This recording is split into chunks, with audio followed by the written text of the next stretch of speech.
Hi everyone, my name's Tim. Welcome to Tim Burbage Reads. Today I'm going to be talking to you about the worst book I've read this year and why that's a good thing. So first of all, you might see this a bit different. That's because for Father's Day I got a microphone and a ring light from my family, so thank you very much. This is my first time using them, so let's see how much I mess it up. But the book itself was a free self-published book that I bought. I can't remember how I got it on my Kindle, in all honesty, but it's called The Truth Beyond the Sky by Andrew M. Crusoe. So, first of all, this is a 1-star book. I did not enjoy it. And this showed me the glare's really bad there, lots of things that I think were not executed well, and I found with this book I could really break it down semi-objectively as well as purely subjectively. And I just want to get a few hang-ups out of the way. I am a bit of a self-published snob. I'm not a big reader of self-published books, because there is little to no barrier to entry. Anyone can write anything and put it up on the Kindle store. and I always have in my mind of reading a self-published book, like, would this get an agent? Would this get through an editor? Would this get published in a normal, traditional process? This one, I don't think it would. So this book is I think it's about 10 years old. I think it's the first of a trilogy. Andrew M. Crusoe lives in Hawaii and has written some other Hawaii non-fiction books, I think. And this book has got less than 100 reviews on Goodreads. It's got about 200 ratings, something like that. I am going to be going into spoilers for this book, but I think it's a good exercise in writing and trying to avoid the pitfalls that I think this book falls into. I'm trying to be objective and subjective on quite a subjective material, such as the quality of books and the quality of writing. Lots of people have really liked this book. That's absolutely fine. I do not mean any attack on the author. This is just my thoughts on bits that I found that really didn't work, and I could actually identify what didn't work, rather than just like, I didn't like the characters, I didn't like the plot, I didn't like the prose, I didn't like the premise. And I did finish it. So one thing that is, I'm going to start with a positive here, is the chapter lengths are very short. It was about 10 pages per chapter. So, and that chapter length was pretty consistent. So it was very easy, just one more chapter, and it doesn't overstay its welcome. It's about 300 pages long. I finished it, even though I did not enjoy it, but I found it an interesting thought experiment on trying to review it and think of feedback to give. But right, so that's a long intro to say that I didn't like a book, and I'm going to talk about it, say why. But spoilers ahead for a book that none of you have read. The start. So the start for a self-published book, I think, is even more important. I can imagine with self-published books, you have this book was free. I'm guessing the second and third books you would have to pay for. Quite often people do free books if you sign up to their mailing list, but it's a very crowded marketplace, and you need to grab your readers' attention very quickly in a way to earn their trust. I think it's harder to earn the trust of a reader as a self-published author than it is a published author, because as a published author, as a reader, you had to go into a bookshop, you had to buy it, you had to look at it, you could open it up and read through it, while Kindle, you don't have that. So, how did this author try to earn my trust? The first line is, Zan opened his eyes. It's an incredibly cliched line of a main character opening their eyes at the start of a book. As in, quite often, if you're looking at kind of reading advice, both written and... Sorry, I'm just trying to get back to the page, but I don't really know how to use my Kindle. So give me a second. But yeah, just says, Zan opened his eyes. Yeah, very cliche. Quite often you read, writing advice says, do not start with the character opening their eyes. Because it doesn't tell you anything. It's a waste of a sentence. And it's your first sentence. And then we go into a dream.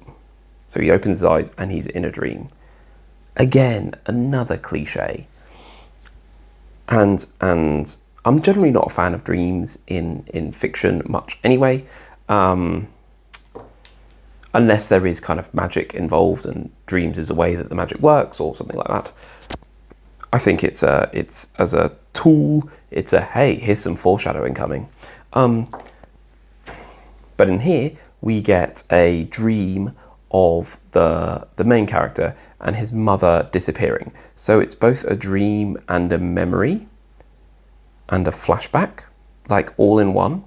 And that does not work for me. Just starting with a dream is... My trust is going down. And then what we see in this dream is that he's talking to his mum, and I tried to put notes in on my Kindle, but I don't know how to use the Kindle to... There we go. Anyway, his mum gets like abducted, so she gets literally dragged in.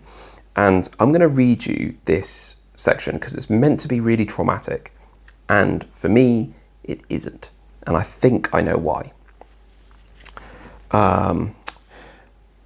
Mom, Zan called out. Mom, he called again. He was starting to get afraid. Zan ran up the path. Perhaps his mother had gone ahead. After running up the path for a while, he turned round and ran back towards the beach. Zan was convinced she must be on the path somewhere, but when he arrived back at the beach, no one was there. Where else could she be? Mom! He was beginning to panic. Then he heard a faint sound from high above him. Someone was screaming. Zan! Zan looked up and saw his mother being pulled up into the sky as if by an invisible cord. She was higher than the tallest trees, and she was reaching down to him. Mom, what's happening? Zan! The wind grew stronger, and Darshana, the mum's name, continued to rise into the sky. She was getting smaller by the second. Mom! Zan, I'm sorry. I'm so sorry. Tell your father I'm sorry. No, Mom, don't go. His eyes were wet with tears.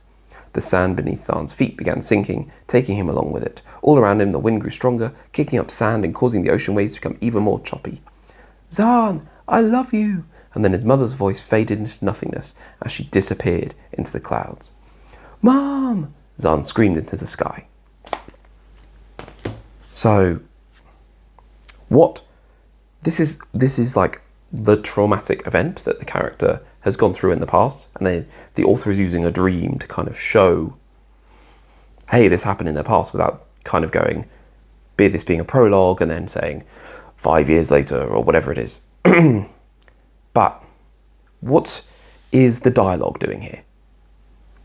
Nothing. The dialogue isn't giving us anything. You can cut all of the dialogue and the scene plays exactly the same. Secondly, we never get inside Zan's head here. I don't feel like we never get inside Zan's head. Zan was convinced that she must be on the path somewhere. And then we just see his eyes were wet with tears. We have no indication that he's upset by this, apart from them bang the result of it. We just see the impact of his emotions. We don't feel the emotions with the character. Zan looked up and saw his mother being pulled up into the sky as if by a visible cord. So again, that's a filter. There's a filter there. We see Zan looked up, so we just don't see. There's another distance between us and the main character, or us and the story. So yeah, this is meant to be like the super traumatic event to hook you in. It's on page 5, page 6. and I don't care because I don't feel the emotion in this scene. So then this is the first dream, and then he wakes up again, and then it says like his eyes opened for real or something like that.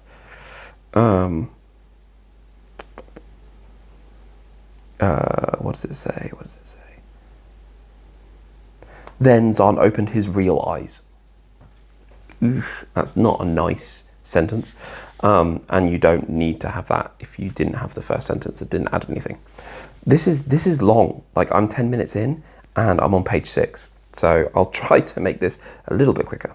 But basically, we then have, I think we have another dream within the first 30 pages. And these are the only 2 dreams in the book. So I'm not a fan of dreams anyway, but dreams aren't even a key thing in this book. Dreams are merely a narrative tool to tell you about the character's past. And there's a way to do that without using dreams. Then, eventually, we also meet a couple of characters who then talk about their dreams, and it's like an incredibly clunky scene because the whole point of that scene is meant to tell you that other people are having dreams too, along a similar path, a similar vein. And it is so exposition heavy. Oh, hey character, tell them about the dream that you had. No one talks about their dreams at work. These are all meant to be like scientific professionals. It's a terrible scene to read. And again, it's really early in the book and we never see those characters again. And the idea of everyone having the shared dreams is not explored in any other part of the book. So then 10% of the book, 30 pages in, we actually start the story where Zan goes to the top of the mountain to where on the night, the anniversary of his mum's disappearance. This is where the book should start. Like, literally, I'm going to be scanning through now, but I think it's on about page 30. He says, like, I'm going up to the mountain. It's the anniversary of my mother's disappearance. And you're like, okay, that tells you more than the opening 30 pages. Oh, also in the 30 pages, he meets some like crazy old man who only talks in riddles, and no one actually exists like that. And again, none of the riddles really come to the fore of any of the rest of the book. And actually reading, I started flicking through again to try and find notes, try to make notes, hoping I could skip through them quickly. And the beginning of the book is nothing like the rest of the book. It doesn't explore any of the themes. There's a weird like anti-therapy message at the start of the book where Zan doesn't think they're like, maybe you should go see a therapist. And he's like, I don't need to see, you should see a psychiatrist. Well, I don't want to see one. Like forgetting Sarah Marshall. But yeah, and literally 30 pages in, we start. And then you see there's like a shooting star, and it crash lands, and that starts the plot because the shooting star is actually part of an alien spaceship, and the spaceman says, I need your help, and Zan joins the adventure. 10% in of this book is wasted, and it's the first 10%. So you're trying to make a bond of trust with your reader, and this book does not do that. So, yeah, it doesn't link to the themes at all. So then the plot itself of him going on this space adventure is very episodic. There is a reason why the spaceman can't just go directly to the destination. There's a problem with the engines. So they need to use these stargates. They have to hop along.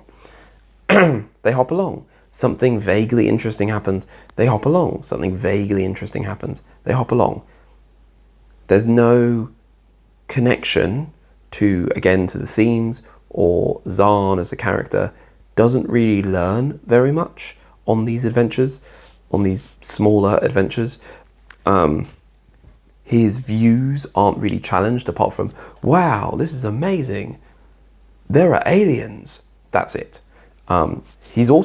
Zan is like not put out of joint at all. He just takes it in his stride. There is very little conflict with his character. And then we also see both him and the main spaceman, and then they meet another character who is the love interest. Nothing really happens until the very, very end of the book, but they're like, ooh, she stared at me for a bit too long. Ooh, I stared at her for a bit too long. That's about as far as it goes during the story. And she's quite interesting because she's from a space station, and her father is kind of a bit of a kook who believes in this magic stone that can save the universe, and they get separated. So she deals with grief of potentially not seeing her father again. She gets over it very quickly, but there's something there. You think that could have been mined more, but again, we're not close enough to see how she's feeling. We just see the outcome of her feelings. And then as they're going on these adventures, stuff is just happening. Characters are doing things so that the plot could happen. There's a point when they reach a planet and it's got these weird flying cat creatures, and the tide has come in and they can't go back to their ships. They have to stay in this place. And they realise that the tide has come in because the lady character, whose name I've forgotten, is, I want to say Asha, I think is her name, but that might not be the case. She goes to the ship and the tide comes in and her boots get wet. So she's there with like soggy boots and she's like, oh. Then hours later, Zan goes out and they talk about, in the prose, they say like, the tide has gone out. So does he go to the ship that they want to go to? No, he walks into the jungle for no reason, only so there's some peril. And then he can be saved by someone who doesn't even turn up again. And then they go, oh, that was not very good. And then they leave. Like, there's a point where they meet these extra planar beings almost, and they give them, and they say to Asha, I'm going to call her Asha, I don't know if that's her name, that's what I'm calling her now. Oh, you're very good at connecting with people. We haven't seen that at all. She's literally only talked to two people, Zan, the main character, and the spaceman, Un is his name.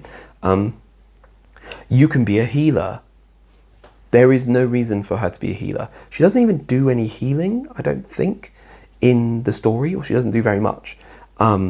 It's literally just, we've just decided that this role is for you. There is no connection between what she has done to being this person that these extraplanar beings say that she is. Also, another thing, is everything has very similar names. So Zan is from a planet, I want to say Ashana or something like that. And then they go to a planet called Aravia, or maybe he's from Aravia. All of the planets' names begin with A. And other characters' names begin with A. And then you have 2 or 3 characters whose names begin with V, or things beginning with V. They're meeting Vivian to talk about the Vandals, who are also known as the Veshnak or something. Pick different letters to for your name of things. Because even like they're talking and they're using all these proper nouns, all these names of things. And I'm confused about which planet you're talking about, because, oh, we've got to go from Avani to Aravia. Asha. And they're like, wait, what? So, yeah. The plot, the prose itself, again, had all of these filter words that kind of separated you from the characters. But also, I would say probably about every 3 pages was a sentence that just didn't quite read right in my head. So I tried to find an example right now, but one of them that I found one earlier on was, he goes up to the island. This is still in the first 10 pages of the book. And he's like, oh, the sun is now set and the sky is dark blue. And then he talks about the view. And I'm like, but it's nighttime and you've mentioned no starlight. You've said the sky is really dark. It's really dark. How can you describe the view? You can't see anything, right? And the sea and the descriptions include colours. And it's like, but it's nighttime. What's going on? But yeah, so what this book has taught me is it's highlighted the things that I want to avoid in my writing. I just touched the microphone. I don't know if that messed it up. But I'm going to make sure that characters have and names are different, starting with different letters of the alphabet.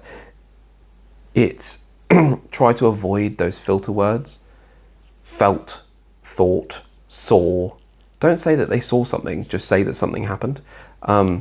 Make sure that your book starts in the right place.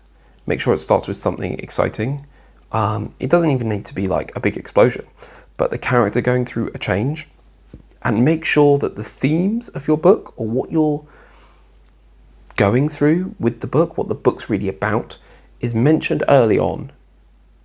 Because in this, the start of the book is nothing like the end of the book. Yeah, so it is the worst book I've read this year. I did finish it, and I found it actually quite inspiring in a weird way. And I actually started writing for the first time in like, well, I did a little bit. I wrote for like 3 days in November, and then before that, it was like 4 years. So I could be thankful for this book, but also I still read it and I didn't enjoy it. So it's still a 1-star read, but it showed to me real tangible examples of sentence structure not quite working from a prose perspective, the plot, why wasn't I invested in the plot, characters, why did I not care about these characters. And yeah, so thank you, Andrew M. Crusoe, for writing this book. You put a lot of effort into it, I can tell. I just didn't think it was very good. Would I read the rest of the trilogy?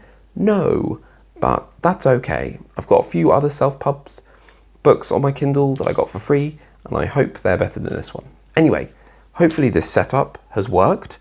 Hopefully I don't stop the video and realise that there's been no sound or no light or anything like that. My name's Tim Burbage. Welcome to Tim Burbage Reads, and get out of my house!